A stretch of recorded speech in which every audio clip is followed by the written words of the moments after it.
Sin embargo, voy a hacer una acotación a esto.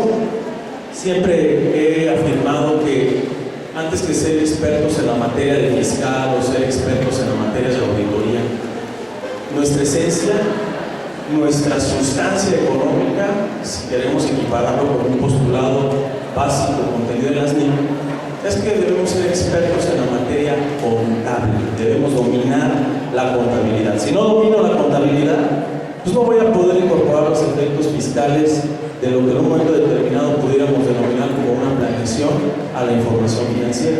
Y finalmente la información financiera es la que nos da precisamente los datos con los cuales nosotros podremos trabajar cuestiones fiscales. Pero algo más importante es que la contabilidad registra la historia de lo que es la empresa. Recuerden ustedes ese principio de denominación contable que dice que las operaciones se registran porque suceden, porque ocurren. Entonces no puedo dejar de registrar ninguna operación que no suceda en mi empresa. Bueno, pero vamos a platicar de este asunto de planeación y producción fiscal. Bueno, planeación fiscal pareciera que es hablar un poquito de riesgo. ¿Riesgo por qué? Bueno, pues hablar de riesgo para el empresario porque pareciera que lo único o gran parte de lo que les interesa es cómo poder reducir su carga fiscal, su carga tributaria, cómo reducir el pago de los impuestos. Y ya lo comentaban contadores en sus exposiciones anteriores, que luego lo primero que nos preguntan los contribuyentes es: contador, ¿cómo le hago para pagar menos impuestos? La planeación fiscal se ha vuelto indispensable básicamente porque busca formas de protección patrimonial. Ojo, no necesariamente el pagar menos impuestos, no. Lo que busca es una protección patrimonial a través de esquemas jurídicos que permitan salvaguardar frutos económicos que han sido el esfuerzo incluso de varias generaciones por parte de los empresarios. Entonces, el empresario se trata de que conozca herramientas que pueda optimizar para que incremente su patrimonio. Ya definiremos qué es el patrimonio más adelante. Y todo esto, bueno, se puede lograr fomentando una nueva cultura empresarial. Es muy importante es importante y común cuando los empresarios están ocupados por capacitarse, pero ellos dicen: no, yo no necesito capacitarme, el que se debe capacitar pues es mi contador, que es el que se capacite, que es el que me diga. Sin embargo, nosotros podemos hacer agentes de cambio precisamente para cambiar la cultura y la visión que tienen los empresarios respecto de lo que conlleva el pagar impuestos. Porque es claro que existen dos hechos inevitables en la vida. Uno es que a fuerzas vamos a pagar impuestos y la otra es que nos vamos a morir. Entonces, eso es inevitable. ¿Por qué es inevitable? Porque ya la propia Constitución establece en el artículo 31, fracción 4, la obligación que tenemos de pagar impuestos. O, dicho de una mejor manera, pagar contribuciones. Entonces, para la primera, que es pagar impuestos, se debe implementar un programa integral de planeación fiscal que logre proteger el patrimonio del empresario o de la entidad económica sin riesgos. Y para la segunda, que es morir, pues sí, y nuestros despachos han encontrado todavía la fórmula mágica que permitan que eso no suceda. Bien. En el programa de planeación fiscal debe entenderse que debemos hablar de beneficios empresariales dentro de sectores más importantes de la relación empresarial. Estos tres factores son el empresario, la empresa y el empleado. Nuestro objetivo no es únicamente el servir de las leyes, sino además servirnos de las mismas.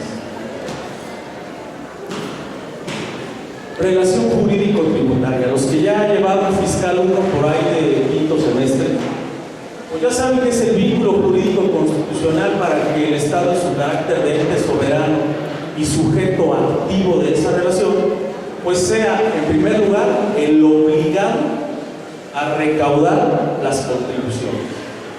El Estado, ¿por qué nos cobra los impuestos? Pues porque está obligado, no es de si quiere o no quiere, es una obligación que la propia Constitución le confiere.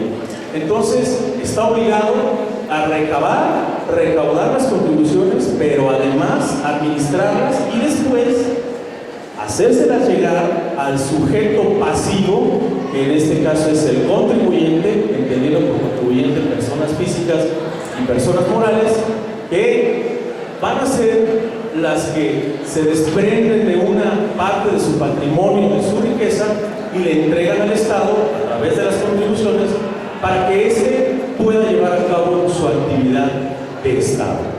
¿En qué consiste esa actividad de Estado? Pues en que, por ejemplo, nosotros hoy estemos aquí, en esta universidad, en estas instalaciones, recibiendo esta plática, como son los caminos por los cuales transitamos todos los días, como son la asistencia social a través de servicios médicos que recibimos día con día.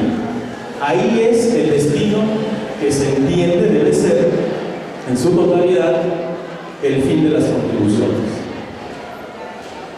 ¿Cuál es el fundamento constitucional para pagar impuestos? Ya decía yo, la Constitución Política de los Estados Unidos Mexicanos, que es la ley máxima que rige en este país, es la que señala precisamente esa obligación. Y el 31 fracción 4 dice: contribuir para los gastos públicos, así de la Federación como del Distrito Federal o del Estado, el municipio en que residan. Es obligación de los mexicanos. ¿Sí?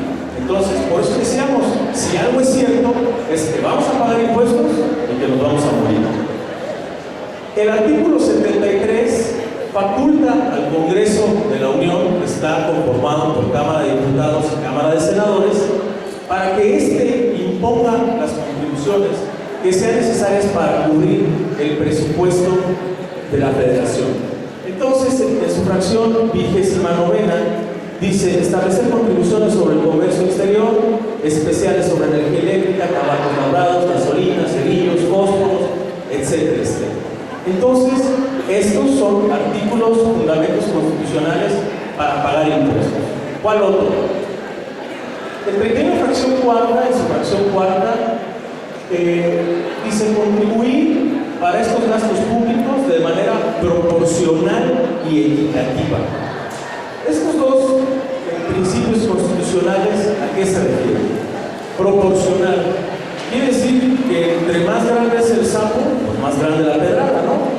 Es decir, el que en la medida del ingreso que el contribuyente obtenga, en esa medida, pues pagará impuestos o contribuciones, siempre y cuando se sitúe precisamente en una disposición que ya las leyes fiscales complementarias establecen.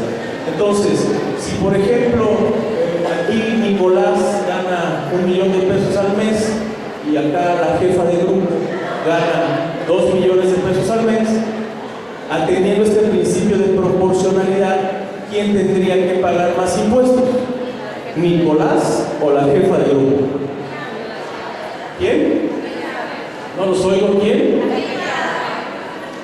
Frida, la jefa de grupo, porque tiene un ingreso mayor, ¿no? Y se entendería que pagaría una mayor cantidad de impuestos. Equitativo, ¿qué quiere decir? Que aplica para todos los que estemos en una misma situación. Entonces, si Nicolás gana 1 millón y la compañera Ramoncita gana 1 millón, pues entonces aplicará lo mismo para ellos dos, pero no así para la jefa de grupo, que ella gana 2 millones de pesos. ¿Se entiende? Bien. Hay principios de obligatoriedad, de legalidad, de proporcionalidad, de equidad y el principio de vinculación con el gasto público. Principio de obligatoriedad, pues porque ya dijimos, estamos obligados por el solo hecho de ser mexicanos.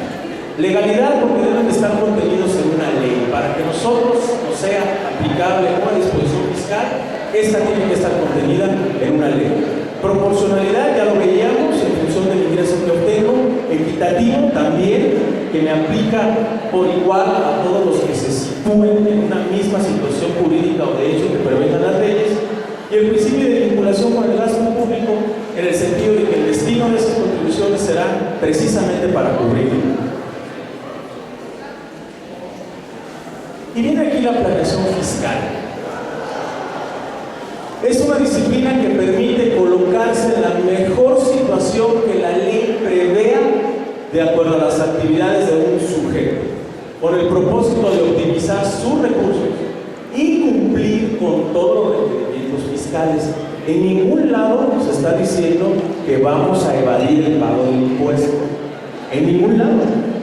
Por el contrario, colocarme en la mejor situación que la ley prevea y cumplir con todos los requerimientos fiscales.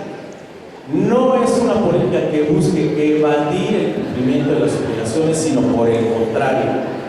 Pero, pues ahí es donde viene la parte interesante, donde ustedes se van a volver especialistas en el conocimiento de las leyes fiscales, de la información contable, que les va a permitir precisamente que se coloquen en la mejor situación que la ley prevea, y van a ustedes poder observar que las cargas tributarias pueden disminuirse sin evadir el pago de las contribuciones.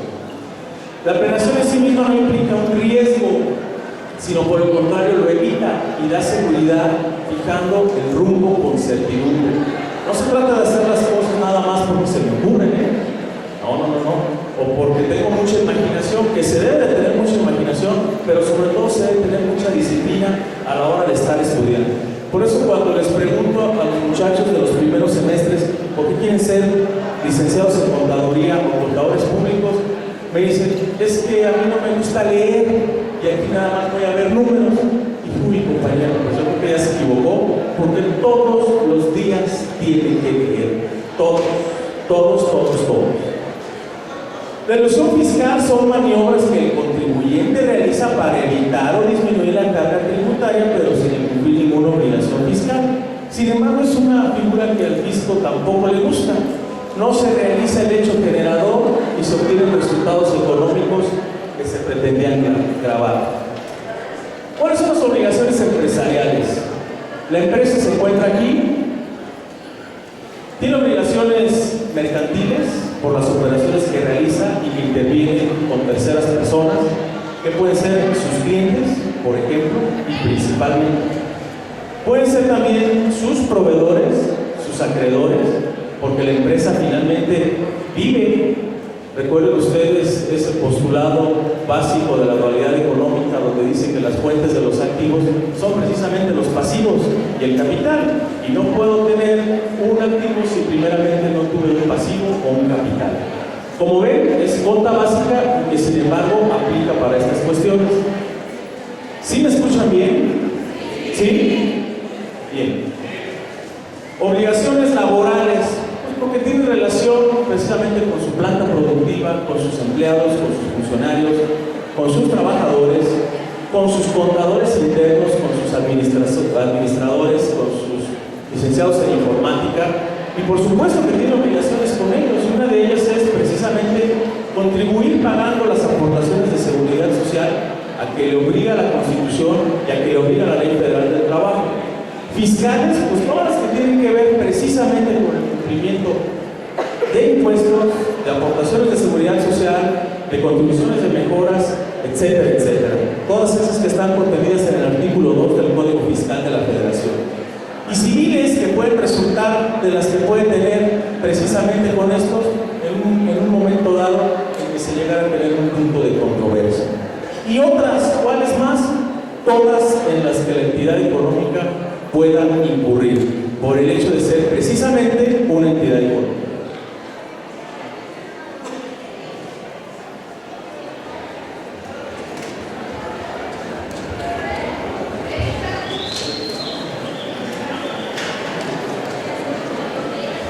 Bien, obligación fiscal. Nuestro sistema fiscal está basado en la autodeterminación de las contribuciones, es decir, que el propio contribuyente, la propia persona física o la propia persona moral, es la que está obligada a determinar las contribuciones que debe pagar al fisco federal. ¿Sí? Nosotros, contadores públicos, somos los que vamos a ayudar a determinar esas contribuciones a que están obligadas las personas físicas y morales a determinar y pagar al fisco federal. ¿Qué trae como consecuencia el incumplir con una obligación fiscal? Pues una falta administrativa, que puede ser una pena económica, que seguramente, levanten la mano los que ya practican aquí en algún despacho contable, por favor, sin pena, pues, ¿qué tienen? ¿Tan poquitos? seguramente ustedes nunca habrán visto que por ahí llegó una multa, ¿no? ¿Verdad que no? ¿Sí o no? ¿No? Sí. Pues sí, un decomiso que en el decomiso o embargo me quitan mercancías o bienes, que puede llevar hasta la clausura del negocio o en un momento determinado, cuando se configura un delito de defraudación fiscal, con independencia de las contribuciones que debo de pagar, además voy a pagar con cuerpo. No, pues, pero sí. Bueno, privación de la libertad en la cárcel, pues igual ya cuando estén en el baño, ¿verdad, muchachos? Pues a lo mejor ahí sí les toca pagar, ¿no? No va a faltar el que sí diga, ay, se me cayó el jabón, ¿no? Bueno.